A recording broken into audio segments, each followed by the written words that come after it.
Ороймын хүргүү үзэгчтэй MBC News мэдээллийн хөтөлбөрийн пүрэв гарагийн дугаар та бүхэнд хүрч байна. Мэдээллийн нөхцөл анхаарлаа хандуулна. MBC телевизийн 9 нас хүрлээ. Хутулбар 1-р сургуулийн 44 дахь төгсөлтийн баярлалаа. Увс аймгийн өрхийн нэрүүлэндийн төвийн 15 жилийн тохиож байна. Тариалан эрхлэлтийн дэмжих сангаас Увс аймгийн тариаланчдад 75530 литр шатгууны тусламж үзүүлжээ. Иргэд аж ахуйн хөгжүүд нийлбэл бордоо хүнсгүүд аж ахуйн газраас захиал авах боломжтой. Цэвэр сайхан орчин аяныг зохион байгуулах ажлын хэсэг байгуулагдлаа. Эдгээр улмстай мэдээллийн дэлгэрэнгүй одоо хүргэе. Эдгэрлэж байна. 2010 оны орон нутгийн шилдэг телевиз MBC телевиз 9 нас хүрлээ. Энэ хугацаанд үзэгч төвнийхээ эрэлт хэрэгцээ шаардлагад нийцсэн мэдээллийг цаг алдалгүй хүргэж ирсэн билээ. MBC телевизийн уран бүтээлчид 9 жилийн баярын мэндчилгээг үзэгч төвтэйгээ хуваалцаж байна. MBC телевизийн MBC TV компани харьяан 2008 оны 6 дугаар сарын 4-ний өдөр Увс аймгийн Улаан хотод Төмний телевиз гэсэн уриатаагаар анхны эфирээ цацаж ихсэн арилжааны телевиз юм. Манай телевиз медианы алба, таны мэдхгүй редакц, кино программын алба, маркетинг, санхүүгийн алба гэсэн албуудтайгаар нийт 13 уран бүтээлч, инженер, техникийн болон маркетинг үйлчлэгээний ажилчдаагаар үйл ажиллагаа явуулж байна. MBC телевизэн байгуулагдсан цагаас 7 хоногийн бүх өдрүүдэд өдөр бүр өглөөний 8 цагаас шөнийн тэг цаг хүртэл нийт 960 минутын мэдээлэл нэвтрүүлгүүдийг үзэгчтэй хүргэсээр өдөх хүрлээ. Анх Улаан хот түргэн сагил зэрэг сумдад шууд эфирээ цацдаг байсан бол 2012 оны 5 сараас Малчин хяргас, Баруун Түрүүн, Өндөр хангаа, Зүү хангаа, Цагаан хайрхан, Сагил наран булаг тариалан, Өлгийн өмнө говь ховд зэрэг сумуудад сүүлийн үеийн дижитал технологи ашиглан шилэн кабелаар дамжуулан дуу төрсний өндөр чанартайгаар шууд эфирээ хүргэсэн нь орон нутгийн телевизэд дотроо анхдагч болсон мэлээ. 2015 оны 7 сар тоон системд эфир болгож студийг бүрэлжилжүүлж дуу төрсний өндөр чанартайгаар үзэгчдэд эфирээ хүргэж ирсэн. Тэгвэл 2017 оны 5 сараас эхлэн дидишээр Монгол орон даяар цацагдж ирсэн тус телевизийн бас нэгэн томоохон төвх дэвшил болж чадлаа. MBC телевиз ажиллах хүч, нэвтрүүлгийн бодлого, өөрсдийн брэнд нэвтрүүлэг, тоног төхөөрөмжийн хүчин чадал, шинэлэг маркетинг зэргээрээ орон нутгийн шилдэг телевизүүдийн нэг байж 2010 онд Монголын телевизтэй холбооны дээд чагнал алтан шунхрын эзэн болсон юм а. MBC телевиз үзэгчдэд зориулсан нийт 60 гаруй нэвтрүүлгийг өөрсдөө бэлтгэн хүргэдэг бөгөөд Увс аймгаас нэвтрүүлгүүдээ бэлтгэхээс гадна Ховд, Баян-Улгийн, Завхан, Эрдэнэт, Сэлэнг, Улаанбаатар хот мөн Орос улсын улсын Тува, Халимаг, Бурят улс, Хятадын Шинжаан нугуурын өөртөө цэцгоор нь өвөр Монгол зэрэг газруудаас нэвтрүүлгээ бэлтгэн хүргэж байна.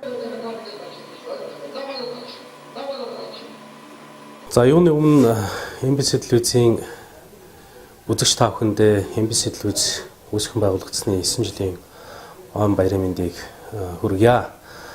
2008 оны 6 дугаар сарын 8-ны өдөр MBC телевиз улсын цэнгэр хязгаарт телевизийн эфир цацаж ихсэн тэр цаг мөчөөс хойш Увс аймгийнхаа нийт ардрагт та бүхэнтэйгээ цаг үргэлж хамт байж мэдээллийг олон нэвтрүүлгүүдийг үзэгч та бүхнийхээ хүртэл болгожээ. Энэ цаг хугацааны туршид MBC телевиз мэргэжлийн телевизийн байр сууриас мэдээлэл нэвтрүүлгүүдээ бэлтгэн үзэгч та бүхэндээ хүргэж байсан гэдгийг надаар хэлэлтгүү Увс аймгийн нийт үзэгч та бүхэн мэдэж байгаа гэдэгт би итгэлтэй байна. 2008 онд анх намайг MBC телевизээ байгуулах гээд ирж яхад орон нутгийн телевизийн хөгжил шуудхан хэлэхэд сайн биш. Өдрүүрийн байнгын эфир байхгүй. За орон нутгийн телевиз тэр үрийн үзэгчтэй хүрч чадахгүй ийм нөхцөл байдалтай байсан бол 2008 онд MBC телевиз үүсгэн байгуулагдсан байгаа цагаас эхлээд өдөр тутмын эфиртэй болж өдөр тутам тогтмол мэдээллийн хөтөлбөр явуулж өдрөөр өөрсдийн бэлтгэсэн олон нэвтрүүлгүүдийн үзэгчтэй хүргэж эхэлж орон нутгийн телевизүүд дотроос мэргэжлийн хэмжээний телевиз болж анхлан ингэж цацаж ихснээр бол манай телевиз энэхүү үйл ажиллагаагаар өнөөдрийн хүртэл бахархаж явдаг юм байна. Монгол улсын хэмжээнд үйл ажиллагаа явуулдаг орон нутгийн телевизүүд дотроо ч гэсэн өнөөдрийн хэмжээнд MBC телевиз нэвтрүүлгийн бодлогоороо бол топ номер 1 телевиз байж чаддаг хэмээн би баттай хэлж чаддаг. Энэхүү нэвтрүүлгийн бодлогыг барьж явдаг манай телевизэд ажиллаж байсан үеийн уран бүтээлчид ажиллаж байгаа уран бүтээлчдэрээ бид бахархаж явдаг юм аа. MBC телевизмен 2017 оны 5 сараас эхлээд Монгол орон даяар дидишийн суугаар цасагдж одоо эхэлж байна. За бид одоо орон нутгийн за тэр дундаа сумуудын одоо хэрэглэгчид өөрсдийнхөө телевизийн эфирийг хүргэхээр 2011 онд Увс аймгийн 10 суманд өөрийн телевизийн шууд эфир одоо дамжуулан хүргэж Монголын одоо орон нутгийн телевиз дотор анхдагч одоо сумуудад өргөсөн телевиз одоо болж байсан. За энэ цагаас хойш одоо телевизийн технологи техник одоо өөрчлөгдсөөр за өнөөдөр орон даяар нэвтрүүлгээ цацах юм хэмжээнд бас хүрсэн байна. Одоо олон үзэгчид Монгол орны өнцөг хөлбөрөөс манад бас өөрсдийн одоо санал бодол сэтгэлээ ирүүлдэг. За орон нутгийн телевизийн одоо нэвтрүүлгийн бодлого явуулж байгаа үйл ажиллагаа гэдгээрээ бас танах мэргэжлийн түвшний телевиз байж чадж байна гэдгийг ч үзэгчид болон босод телевизүүд за телевизийн одоо үйл ажиллагааг одоо хямдаг байгууллагууд бол бас ам нэгтэй бас баталж хэлж ярьж байдагт бид баяртай байдаг юм аа. Ер нь цаашдаа MBC телевиз маань үйл ажиллагааныхаа цар хүрээг одоо өргөжүүлэх маш олон сонирхолтой контентуудыг бэлтгэх энэ контентуудаа зөвхөн Монголын үзэгчтэй биш одоо Монгол үндэстэн амьдран суугаа за халимаг тува буряд Шинжаагуурын урт тасах орны одоо Монгол үндэстнүүдтэй хүрэх ажлыг бас энэ хугацаанд бас амжилттайгаар хийж ирсэн. Энэ үйл ажиллагаагаа ч гэсэн бас цаашдаа үргэлжлүүлэх ийм бодолтой төлөвтэй байгаа. За ингээд MBC телевизтэй цаг үргэлж хамт байдаг. Ус нутгийн үзэгч та бүхэндээ телевизийнхээ 9 жилийн маан баярын мэндийг хүргэхийн албанд та бүхэндээ хас жаргал эрүүлийн хамгийн сайн бүхнийг хүсэн өрөөё. Тэгвэл манай өргөн бүтээлчид 9 жилийн ном баяраараа үзэгч түмнийхээ сэтгэлээс болцсон юм а. Сэдвээс манай хэлүүлцгээд бид нар батхан улсад үнэлэгдэж чагнал юугаар авчихсан. Их сайн хэлүүлж өгч байгаа. Орон нутгийн амьдрал бүхэл юмнуудыг явуулдаг. Ялангуяа сэтгүүл та нар одоо чийлж доктор суучлалтаа сайн ажиллаж байгаа чамд өгнө жаа. Ингээд орон нутгийн ажил сайн сайхан яваад ихтер зэрэг одоо сайхан шүү дээ. Гоё л гэж бодчих. Ялангуяа одоо тэр өөрийнхөө юугаар явуулдаг зэрвэлж яана бошгүй. Энэ тэр бол хавгааг бол их зүтгэлтэй сайн ажиллаж байгаа гэж бодчих. Тэр таны эрхтгчээ дарга гэвс. Сайн ажиллаж байгаа. Тэрэнд бол ч одоо тусгаал нь баяр хүргэн байна. За өнөөдөр хүртэл одоо MBC телевизээр бид нар гэртээ үзэж суудаг. Тэгээд бол төлбөрийн нэвтрүүлэг бол тэр нь бол маш таалагддаг. Би өөрөө бол энэс аймгийн хагуурын телевизээр үзэх дуртай. Тэрс мэдээлэл ялангуяа үзэндээ цаг алдахгүй бол одоо аймгийн мэдээлэл аймагт үйлжин рүү цаг алдахгүй тэр мэдээлэл бол байх сонсдог. Тийм. Ер нь бол мэдээлэл хүрч чадж гэж бодож байгаа тийм. Одоо цаашд бидэнд анхаарах ус зүйлүүд юу вэ тийм ээ? Бас үзэгчтэй сэтгэлээс сайн явж байна. Одоохондоо анхаарах одоо техник мэргэжил шинжилгээтэй төхөөрөмж одоо орчин үеийн тэргээл зохицуулаад цаг хугацаанд нь солиол тэр хурдан шуурхад мэдээлэл дамжуулж байвал бид нар ч одоо өөр хэлж ярих юм алга байна. Тэгээд та нарын ажилдаас амжилт хүсье. Тэг ер нь бол байнга үздэг. Ягаад гэхээр ер нь бол бусд мэдээлэлээр илүү давангаас сууг болохоор ер нь бол нэлээд өөх үздэг болохоор үнэхээр таалагддаг. Цааш тэр залуучууд руу чиглэсэн ч юм уу тийм ээ бас ямар нийтлэл нэвтрүүлэгтээ анхаараасаа гэж бас залууг нь ойроод ч юм. Ер нь бол хөгжмийн тал дээр одоо хүүхдүүд чиглэсэн тал руугаа л юу яасан гэж боддог. Өнөөдөр тэгээд 9 насныхан 8 баяр болж байгаа маань. Тэгээд MBC телевизийн хамт олонд баярын мэндийг хүргэж байна. Үйл ажиллагааны сайн штэ MBC телевизийн. Тантай бид нэр үргэлж чардаг. Ер нь ямар нэвтрүүлгүүдийн нэрээр төлөхөөс ч. Медаль. Тэгээд энэ улаан өмд ямар үйл ажиллагаа болж байна тэрийг сурталчилсан. Бүхэл юм хэлээсдэг. Телевизийн хамт олон цаашдын ажил хөдөлмөрийн дээр амжилт хүсье. Аусаа михамедээс хартын. Ер нь мэдээ сайн гэж байна. Гэнго. Сайн гэж байна. Телевизэн толгойд нутгийн мэдээллийг ард иргэдтэй бүгдэн хэрэгжүүлдэг та нарт бүгдэн баярлж байна гэж. Ер мэдээлэл тэгэл юу болж байгааг өнөөдөр онцлж ирсэн. Энэ ажлын амжилт хүсье. Сайн ажиллагаат нь ард түмэндээ мэдээ сайн өгдөг юм л ахлаа. Би MBC телевизийг бол энэ өдөр тутмын ажил хийж байгаа юу хийж байгааг аймаг төр зүрхтээр үздэг. Тэгээд энэ цааш дэрн энэ зүрх төхөн көдө сүмүүдээр явж ажиллавал вирус бас их сайн байна. Көдө сүмүүд бол ер нь көдөгийн малчтын амьдрал тэр дэт маань энэ та нарын аймагт явж байгаа юм шиг көдөд бас ингээд очиад көдөгийн малчтын амьдралтай танилцж көдө уран нутагт юу болж байгаа ямар ажил юу хийж байгаа талаар нь бас тав ихнийг бас ингээд энэ ажлын амжилт юу яхын дээр их цагаар ингэж бас таны үйл видеохэнд бас ингэж одоо энэ зүрхт ийм сайхан зүрхт байгаад бид бас баяртай байдаг юм аа. Ингээд өнөөдөр та бүхний 9 жилийн үед ажлын үлэмж амжилт хүсье. Энэ 9 жилийн хугацаанд уран бүтээлч бидэнд 70 он их байлаа. Бидний үгийг хүрцэлж урам хайрлан хамт байгаа үзэгчдэмдээ баярлсан талархснаа нийт уран бүтээлчдийнхээ өмнөөс хүсье өрөөё.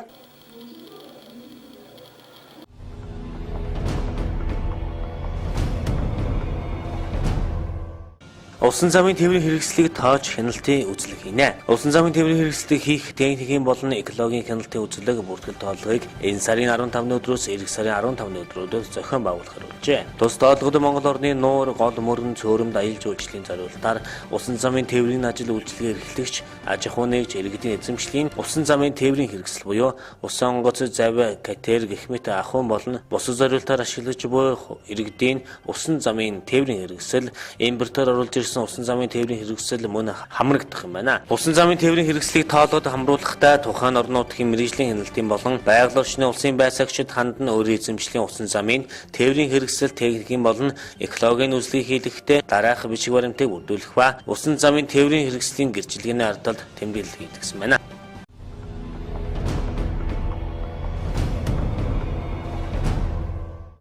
Зуарын 6 дугаар сургуулийн сурагчдын гомдлыг шалгах ажлын хэсэг байгуулагдчихэ. Сургуулийн захирал удирдлагууд сурагчдыг оромжилсан үзэл бодлыг нь сонсдоггүй зарим багшийн ур чадвар муу зэрэг үндэслэлээр 116 дугаар сургуулийн сурагчид хичээл аялал зарласан. Мөн хэвлэлийн баг хурлын сургуультай үзэл байгаа асуудлын талаас нийтэд хандсан юм а.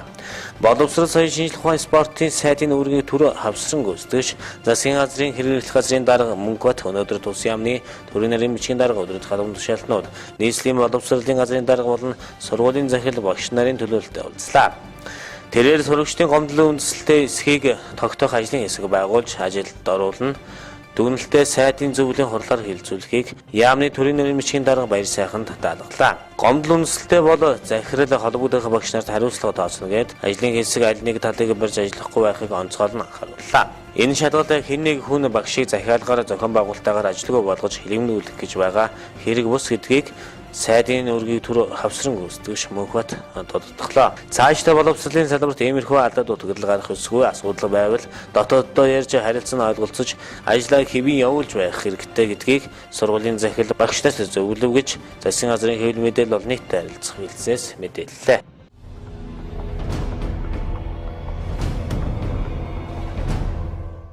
Бадрахын ганц зоргийг улсын начин цолтойгоор барилдах боломжтой гэжээ. Их Монгол улс байгуулагдсан 810 ардын умсгалын 95 жилийн үндэсний их баяр наадмаар тавдавж улсын начин цол хүртсэн Бадрахын ганц зоргийн цолыг хураах улсын начин Баатар цолын барилдах эрхийг 1 жилээр хасах шийдвэрийг үндэсний баяр наадмыг зохион байгуулах хорооны 2017 оны 2 дугаар сарын 13-ны өдрийн дэг 3 тоо тогтоолоор гаргасан байдаг. Учир нь допингийн эсрэг үндэсний төвөөс дээрх хоёр бүхийг хороотой эмийн жагсаалтанд багтах бодис хэрэглэж допингийн эсрэг дүрмийг зөрчсөн хэмээн мэдгдсэн билээ. Үүнтэй холбогдуулан гаргасан дээрх шийдвэрийг хууль бус хэмээн үзэж улсын начин ганц зориг хуулийн байгууллагад хандсан байна. Тэрбээр 2017 оны 2 дугаар сарын 20-нд нийслэлийн захиргааны хэргийн анхан шатны шүүхэд нэхэмжил гаргасан бөгөөд шүүхээс дээрх дэг 3 тоотой тогтоолыг төдөлзүүлэх шүүгчийн захирам гарчээ. Мөн 4 дугаар сарын 13-нд захиргааны хэргийн дав заалдах шатны шүүхээр дээрх шүүгчийн захирамжийг хэвэр үлдээсэн нь эцсийн шийдвэр болсон байна. Өөрөөр хэлбэл үндэсний их баяр наадмыг зохион байгуулах хорооны гаргасан шийдвэрийг Монгол улсын шүүхээр эцэслэн шийдэх хүртэл Бадрахын ганц зориг нь улсын начин цолтойгоо барилдах бүрэн боломжтой юм байна. Шүүх хурлаа энэ сарын 12-ны өдөр тавлагдчихэ. Одоогоор ганц зоригийг улсын начин цолтойд барилдуулж болно гэсэн албан бичгийг шүүхээс болон нийслэлийн шүүхийн шийдвэр үүсгэх албанаас үндэсний баяр наадмыг зохион байгуулах хороо болон үндэсний бүхэн албаараа хөрвүүлсэн байна. Ямар ч тач уг асуудлыг шүүхээр эцэслэн шийдвэрлэх хүртэл уран барилдаанд начныхаа барилдааныг шимтэн сонирхох боломжтой болжээ.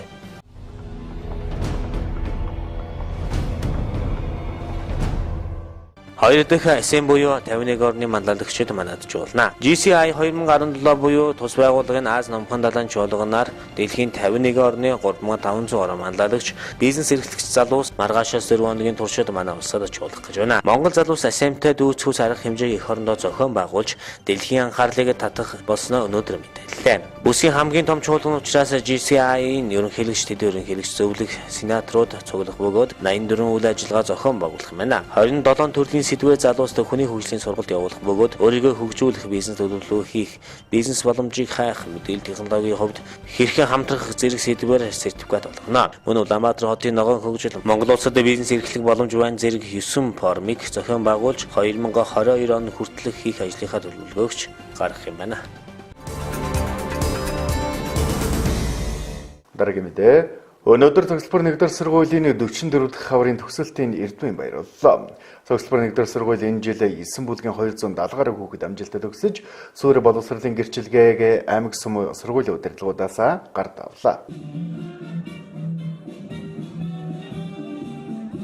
Өнөөдөр цогцлбор 1-р сургуулийн 9-12 дугаар анги төгсөгчдийн эрдмийн баяр боллоо. Энэ жилийн баяр багш сурагчид буурал даргынхаа талбай цэцэг өргөн хүндэтгэл үзүүлж тангараа өргөснөр ирсэн. Эрдмийн баярын нээс сургуулийн талбайд болж нээлтийн ажиллагаанд аймаг сургуулийн удирдлагуудаас гадна төгсөгчдийн эцэг их оролцож өргөн хүрээнд тэмдэглэг өнгөрүүллээ. Цогцлбор 1-р сургуулийг энэ жил 12 дугаар ангийн 273 сурагч төгсөж байгаа бөгөөд онц төгсөгчөөр 12 сурагч, шилдэг төгсөгчөөр 63 сурагч шалгарч тууц алтан медалаар ингрэмлэлээ.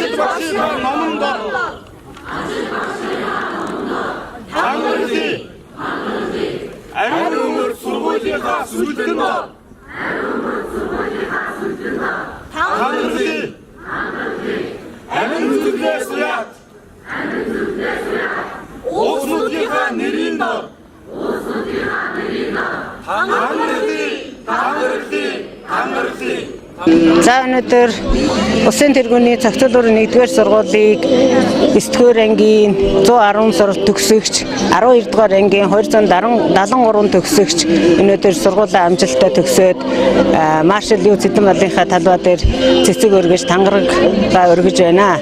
Өнөөдөр ингэж цэцэг өргөж тангараг өргөж байгааг нь утга учир гэхээр манай сургууль маань 2006 онд түүхэд 80 жилийнхаа ойгоор Монгол улсын баатар, хөдөлмөрийн баатар маршал Юмжаагийн цэдэн балын нэрэмжит болсон төдийгүй 2016 онд түүхэд 90 жилийнхаа ойгоор улсын тэргүүний сургууль гэсэн энэ сайхан алдар хөндийг хүртсэн билээ. Тэгэхээр өнөөдөр энэ манай сургуулийг суур болон бүрэн дүнд боловсролыг эзэмшин төгсөж байгаа хүүхдүүд маань энэ сайхан маршлийнхаа нэр хүндийг, энэ сайхан төрлөх нутгийнхаа нэр хүндийг, сайхан төрлөх сургуулийнхаа нэр хүндийг өндөр дөрвөлж явахаа илэрхийлж ингээ маршлийнхаа талбайд хүндэтгэл үзүүлж тангараа өргөж байна. Тэгэхээр өнөөдөр эдгээр хүүхдүүдийг бид нэр улсын их орондоо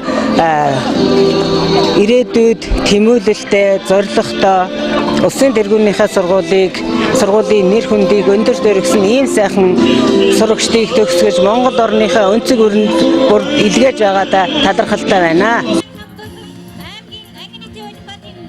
Энэ үеэр сурлага, спорт, урлаг, нийгмийн идэх оролцоороо бусдыг манлайлсан төгсөгчдийг алдаршуулсан шилдэг төгсөгч, онц төгсөгчдөө алтан медаль тууцгардууллаа. Эдгээр шилдэг төгсөгчид аймаг орон нутагта 2017 онд бусдыг манлайлсан сурагчид байсан юм. Ингээд бид багш сурагчдын сэтгэлээс сонслоо. Юуны өмнө мөнгө охны баяраа хийж байгаа 1-р сургуулийнхаа бүх багш сурагчдаа охны баярын галтаа халуун мэндийг өргөн дэвшүүлж байна. За манай анги бол 12E анги байж байгаа. Спортлог анги хамт олон болсон.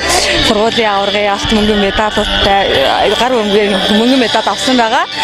Тэгээд нийтдээ бол 23 хүүхэд төгсөж байгаа. Манай анги бол ихэнхдээ хоёрын сумуудын хүүхдүүд ихэнхдээ байж байгаа.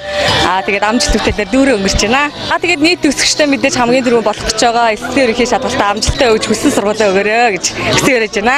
Миний хувьд бол цогцлбор 1-р сургуулийн 12D ангийг удирдах төгсөж байгаа. Энэ жилийн хувьд боловсролын яамны сайдын тушаалаар боловсролын бичиг баримтыг аль бие усаар хүүхдүүдэд гардуулж өгөх юм тушаал гарсны дагуу манай сургууль арай шинэлэг хэлбэрээр зохион байгуулж байна.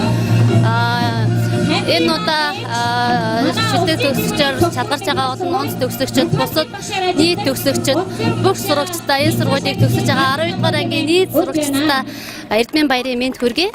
Мөн хичээл заагч багш нар болон сурагчдын эцэг эхчүүд бүх хүмүүстээ энэ өдрийн баярын мэнд хүргье.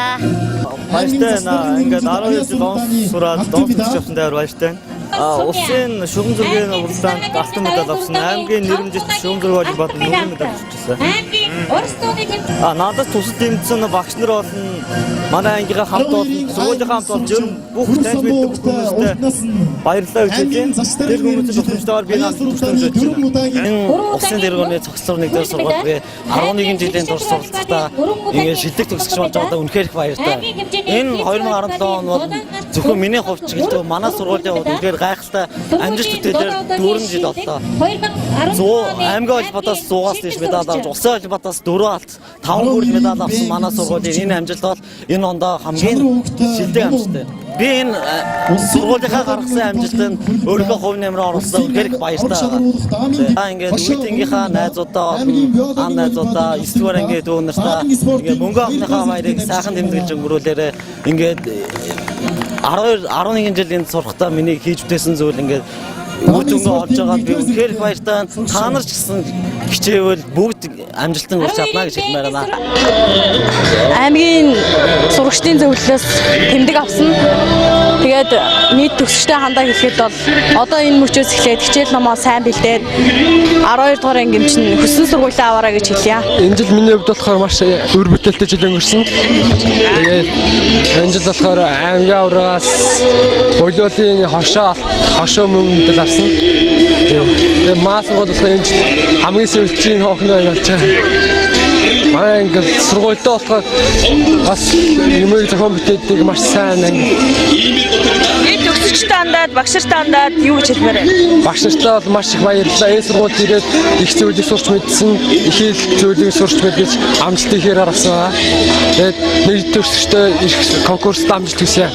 Би энэ сургуульд 9 дугаар анги төгсөөд 10 дугаар ангиас ирж суралцсан. Тэгэхээр 3 жилийн хугацаанд маш амжилттай, үр дүнтэй сайн суралцлаа.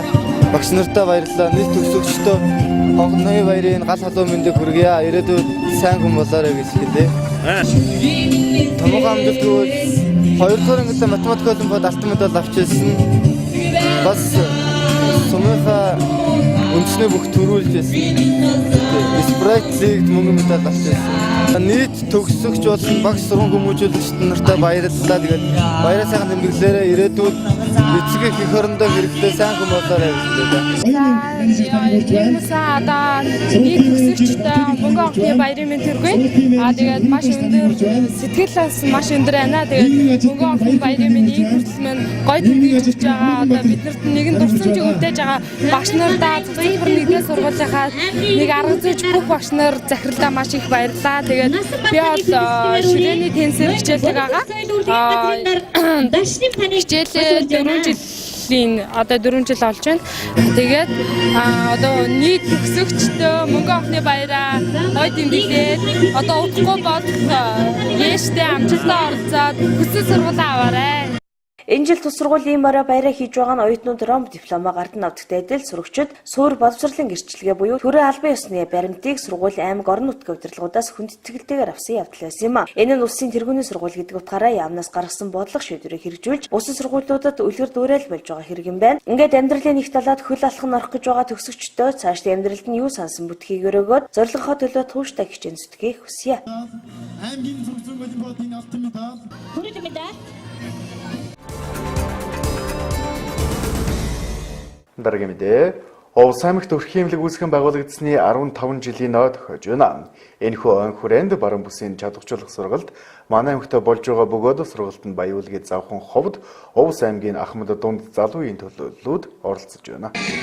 Монголын өрхийн анх ухааны холбоо байгуулагдсны 19 жилийн ноо Улс аймагт өрхийн эмнэлэг үйл ажиллагаагаа эхлүүлсний 15 жилийн ноо тохиож байна. Он хүрээнд өрхийн эрүүл мэндийн төвөд хамтран мэрэгчлэтнүүдэд чадваржуулах болон иргэдийг оролцуулсан олон талтай ажлыг зохион байгуулсаар байна. Тэгвэл он хүрээнд баруун бүсийн өрхийн эрүүл мэндийн төвийн нэмж зарыг чадваржуулах сургалт манай аймагт болж байна. Сургалтанд баян үлгийг завхан ховд аймгийн Ахмад болон одоо ажиллаж байгаа эмч нарын төлөөллүүд хамрагдаж байгаа бөгөөд тэд нэг нэгнээсээ туршлага солилцож байна.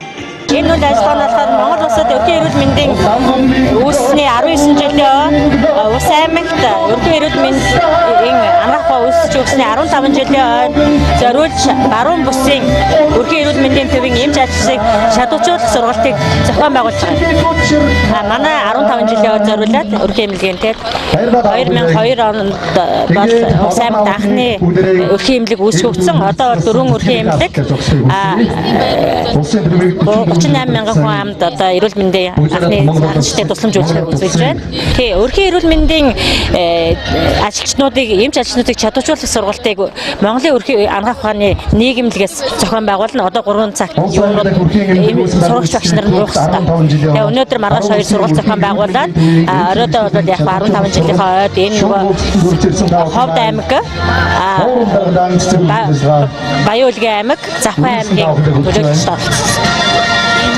Ер нь хүн амын эрүүл мэндийг сахин хамгаалах хамгийн гол үйл ажиллагаанд хамгийн гол хувь нэмэр оруулж байгаа нь бол өргөн эрүүл мэндийн төв, тийм ээ.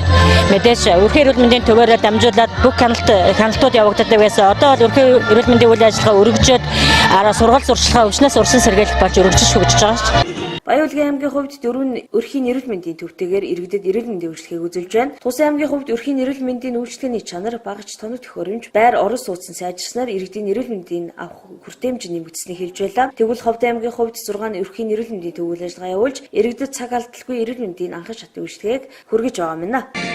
Улс аймгийн өрхийн эрүүл мэндийн төв байгуулагдсны түүхт 15 жилийн ой баруун бүсийн чууд уулзалтанд манай Баяуулгийн аймгаас нийт 15 хүн оролцлоо. Энэ баярын үйл ажиллагаанд аймгийн төвд бол 4 өрхийн эрүүл мэндийн төв 20 эмчтэй бусад туслах ажилтнаа нийт 55 хүн энэ хамт олноор ажиллаж байгаа. Манай аймгийн хувьд бол манай аймгийн өрхийн эрүүл мэндийн төвд бол 2002 оны 2 дугаар сарын 1-нд анх байгуулагдсан.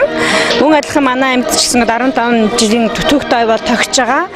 За эрүүл мэндийн анхан шатны тусламж үйлчлэгийг үзүүлэх эрүүл мэндийн төвүүдэд бол үйлчлүүлэгчид маань одоо хамралт нь нэлээд хандлага нь бол нэлээд нэмэгдсэн байгаа. Сүүлийн жилүүдэд бол тоног төхөөрөмжийн хувьд бол бусад аймагуудтай нэгэн адилхан одоо төвөөс нийлүүлсэн тоног төхөөрөмжтэй аймгийн удирдлагуудын дэмжлэгээр манай аймгийн төвийн 4 өрхийн эрүүл мэндийн төвүүд маань дөрвөлээ 2 давхар шинэ ажлын байртаа болсон. Тэгээд чадварчуулах сургалтанд бол эмч эмнэлгийн ажилчнуудаа сайн хамруулж байгаа.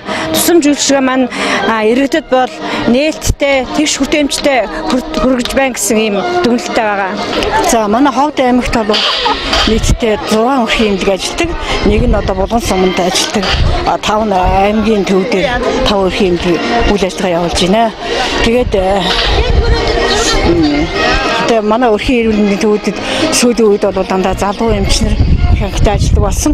Тэгээд үүсэн гөгдснээс Ховд аймагт өрхийн эрүүл мэндийн төв одоогоос 20 жилийн өмнө 18 жилдээ одоо үйл ажиллагаа явуулж байна. Одоо сүүлийн үед бид нар аль болохоор тусламж үйлчлэгийнхээ нийт төлөвийг олшруулад тийм ээ шинжилгээ онцлогынхаа нийт төлөвийг олшруулж үйл ажиллагаа явуулж байгаа. Энэтэй холбоотой өрхийн эмнэлгээр үйлчлүүлж байгаа үйлчлүүлэгчдийн тоо ихсэн аль болохоор өрхийн эмнэлэгтэй хүмүүс их ханддаг болсон. Энэ үйл ажиллагаанд бид нар ингээд Ховд аймгаас 22 одоо эмч ирсэн, өрхийн эмч сувлагч нар ирсэн. Бидний бүрэлдэхүүнд бол урд нь өрхийн эмнэлэгт эрүүл мэндийн төвд ажиллаж байгаад одоо гавьяаныхаа амралтанд гарсан эмчнэр, ахмад эмчнэр мөн одоо ажиллаж байгаа дунд үеийнхэн мөн залуу үеийнхэн ингээд 3 үеийн төлөөлөл болсон эмчнэр ирж одоо өөрсдийнхөө одоо үйл ажиллагаагаа ингэж танилцуулж тийм ээ ажлынхаа ололт амжилтыг ингээд бусад өрхийн эмнэлгүүд, аймагуд өрхийн эмнэлгүүдтэй ингэж солилцож тэрнээс гадна ингээд тулгамж байгаа асуудал энэ бүхнээрээ ярилцаж байгаадаа бас ингэж чадварчуулах сургалтанд хамрагдаж байгаадаа баяртай байна. Сургалтыг Монголын өрхийн анх ухааны нийгэмлэгийн сургагч багш нар удирдан явуулах бөгөөд 2 өдрөөр үргэлжлэх юм а. Ингээд нийт өрхийн эрүүл мэндийн төвийн эмч нартаа ойн байрын мэндийг хүргье.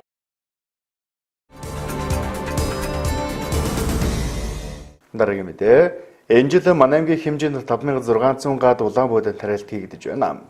Нийтэд тариалт 90 гаруй хувьтай явагдаж байгаа бөгөөд хүнсгүүд аж ахуйн газраас тариаланчтай дэмжих зорилгоор хүнсгүүд аж ахуй яам болон тариалан дэмжих сантай хамтарч ажиллах гүүр нь болж байна. Одоогийн байдлаар аймгийн хэмжээнд 7819 гад улаан буудай, 214 гад хүнсний ногоо, 12 гад төмөс, 1000 гад тижээлийн ургамал, 80 гад тосны ургамал тариалаад байгаа бөгөөд тариалт 90% явагдаж байгаа юм. Тариаланчдын зүгээс хамгийн хүндрэлтэй нэг асуудал шатхан байдаг. Тэгвэл хүнс хөдөө чон газраас тариалан эрхлэлтийг дэмжих санд хүсэлтэвж 75530 литр шатгууныг хөнгөлтийн үнээр аж ахуйн нэгж иргэдэд олгоход байгаа юм. Хүнс хөдөө чон газар тариаланчдаас нийлмэл урдаг захиалан авах хүсэлтийг ирүүлсээр байгаа бөгөөд тус байгууллага яамд уламжлан гурвалсан гэрээ байгуулан авах харуулсан байна. Мөн тариаланч тариалтаа хийсний дараа хортын шивштэй тэмцэх асуудал тулгардаг. Тэгвэл хүнс хөдөө чон газар мөн иргэдээс захиалгавч тариалан эрхлэлтийг дэмжих сангаас нэгдсэн журмаар хор нийлүүлэх ажлыг хийхээр болжээ. За энэ хаврын тариалтын явцын мэд бол Улаанбуудаа 7810 га буюу 139%-тэй яваа. Төмөс 212 га буюу 70.4 га, хүнсний ногоо 214 га буюу 78.6%-тэй. Тижээлийн ургамал болохоор 1000 га буюу 54%-тэй. Тосны ургамал болохоор 80 га тус тариалтыг хийсэн явцын мэдээтэй яана. Одоо тариалан эрх тэмдэг сангаас болохоор тариаланчтай бас 84 иргэн аж ахуйн нэгжид одоо 50% хөнгөлөлтөй шатхуунууд олгосон байгаа. Энэ болохоор 50% одоо өгөөд үлдсэн 50% одоо намар иргэн төлөвлөлтөг нөхцөлтэйгээр одоо гэрээ байгуулж өгсөн байгаа. Энд болохоор 75530 литр шатхууныг одоо аймгийн хэмжээнд тариаланчтай олгосон. Тэр бас яг одоо газар тариалныг эзэрхүүлж байна тийм ээ. Тэгэхээр яг тариаланчдын зүгээс тавьж байгаа хүсэлтүүд бас юу вэ? Хүнс хөдөө чон газар дээр нь хэр хамтарч ажиллаж байна? Одоо тариаланчд болохоор одоо нийлэл бордоо гербицидийн талаараас асууж байгаа. Нийлэл бордоо болохоор тариалан эрх тэмдэг санд одоо 1 кг 1250 төгрөгөөр зарж байгаа. Тээврийн зарлаа 200 төгрөгөөр нэмэхээр 1450 гэж байгаа. За энийг болохоор манай дээр захиалга бас өгж болно. Захиалгын дагуу бид нэр тариалан эрх тэмдэг сандтайгаа очиод одоо ийм захиалгын дагуу энэ бордоог бас тариаланчтай бас олгохоор одоо ажиллаж байгаа. Бид нар болохоор тариаланчдад бол алтан мэдэл газар очиж чадахгүй учраас бид нар хөдөөжин газраар дамжуулж одоо тариаланчтай өгмөр гэсэн саналыг одоо бас тавьж байгаа. Тариалан эрх тэмдэг санд. Карата дээд сорыг одоо аймгийн хэмжээнд бол хүмүүс тогтмол одоо хэрэглэж байгаа. Карата дээд сор тариалан эрх тэмдэг санд бол байхгүй байгаа. Энэ болохоор нэг хүнс хөдөөж гуучин хөдөөжин газар гэж байдаг. Тэнд болохоор энэ карата дээд хорыг одоо зарж байгаа. Тариалан эрх тэмдэг санд болохоор Puma Super гэдэг хор байгаа. Puma Super-ыг болохоор манай аймгийн хэмжээнд бас хэрэглэж үзээгүй. Энэ Puma Super-ыг одоо 1 литр нь 18200 гэж байгаа. Энэ дээр тээврийн зарлаа нэмээд 18400 төгрөг гэсэн. Тэгэхээр энийг одоо авах сонирхолтой иргэн аж ахуйн нэгжүүд байх юм бол бид нартай холбогдоо бид нар дээр ирээд бүртгүүлээд захиалгаа өгөөд бас бид нар холбогдох газар тариалан эрх тэмдэг сандтай одоо холбогдоод энэ Puma Super-ыг одоо нийлүүлж өгч болно. Эрх амралтын өдрүүдэд хүнс хөдөө аж ахуй хөнгөн үйлдвэр яамны сайд манай аймагт ажиллаж тариаланчд олон үйлдвэрлэгчтэй уулзалт хийх юм байна. Дараагийн мэдээ. Хог хайдлын тухай хууль шинжилэн батлагдсантай холбоотойгоор Монгол Улсын засгийн газрын хэрэг эрхлэх газар байгаль орчин аялал жуулчлалын яам хамтран цэвэр сайхан орчин сарын айныг улс орон дээр зарласан. Энэ хайныг хүрээнд тусайн иргэдэд хүртээмжтэй болгох зорилгоор ажлын хэсэг байгуулан төлөвлөгөө гарган ажиллаж байна. Улсын хурлаас хог аяллын тухай хуулийг шинжилэн батлсантай холбогдуулан байгаль орчин аялал жуулчлалын яамнаас цэвэр сайхан орчин 81 6 дугаар сарын 1-ээс 7 дугаар сарын 1 хүртэл зарлаа. Тусаа энэ хог аяллын тухай хуулийн шинжилсэн найруулгыг нийслэл аймаг, дүүрэг, хороо баг байгууллага иргэдэд хүргэн сурчлах, эрх зүйн шин нөхцөлийн дагуу хог аяллыг их усүр дээр нь ашиглан ялгах, үүсгэгчийн хариуцах санхүүжих урамшууллын институцийн системийг хэрэгжүүлж хэвшүүлэх ажлыг орон даяар зохион байгуулж ардын хувьсгалын ойн уламжлалт баярын өмнө хоггүй цэвэр сайхан орчин бүрдүүлэх зорилготой байна. Энэ хайныг үр дүнтэй хэрэгжүүлэхийн тулд аймгийн засаг даргын захирамжаар ажлын хэсэг байгуулагдсан байна. 2017 оны 5 сарын 12-нд хог аяллын тухай хууль шинжилэн батлагдсан байгаа. Ингээд хог аяллын тухай хууль шинжилэн батлагдсантай холбоотой байгаль орчин аялал жуулчлалын яамнаас цэвэр сайхан орчин сарын айныг Монгол Улсын хэмжээнд зарласан байна. Тэгээд уг айны гол зорилго бол ерөөсө хог аяллын тухай хуулийн шинжилсэн найруулга, одоо шинжилэгдсэн хог аяллын тухай хуулийг сурталчлах, хуулийг хэрэгжүүлэх, мөн Улсын баяр наадмыг хоггүй цэвэр орчинтой өгөх юм зорилгоор аян зарласан байгаа. Аян маань 6 сарын 1-ээс 7 сарын 1-ний хооронд үргэлжлэх байгаа. Тэгээд аяны удирдамж бол ирсэн. Удирдамжийн дагуу аймгийн хэмжээнд аяны зохион байгуулах ажлын хэсэг бол аймгийн засаг даргын захирамжаар байгуулагдсан байгаа. Тэгээд аймгийн хэмжээний хийж хэрэгжүүлэх ажлын төлөвлөгөөг бол боловсруулад одоо гаргаад ажиллаж байна. За энэхүү аяны хүрээнд хэвлэл мэдээллийн байгууллагуудын дундаас хог хэдлийн тухай хуулийг сурталчлах, шторкны уралдааныг бас зарласан байж байгаа. Байгаль орчин ажилтны ханаас иймд манай энэ уран нутгаас үйл ажиллагаа явуулж байгаа хэвлэл мэдээллийн байгууллагууд маань энэхүү уралдаанд бас идэвхтэй оролцохыг бас уриалж байна. Цэвэр сайхан орчин сарын аяны хүрээнд хууль сурталчлах зорилготой 5 сая төгрөгийн шагналын сантай шилдэг шторог шалгаруулах уралдаан зарласан байна. Уралдаан нь иргэн аж ахуйн нэгж байгууллагад ээлтэй хэрэглээний соёл хэвшүүлэх, хог хаягдлын зүй зохистой хаях, ангилах, дахин ашиглах дадал зуршлыг төлөвшүүлэх, хог хаягдлаас хүний эрүүл мэнд, байгаль орчинд үзүүлэх сөрөг нөлөөллийн талаарх мэдлэг боловсрол олгох зорилготой байна.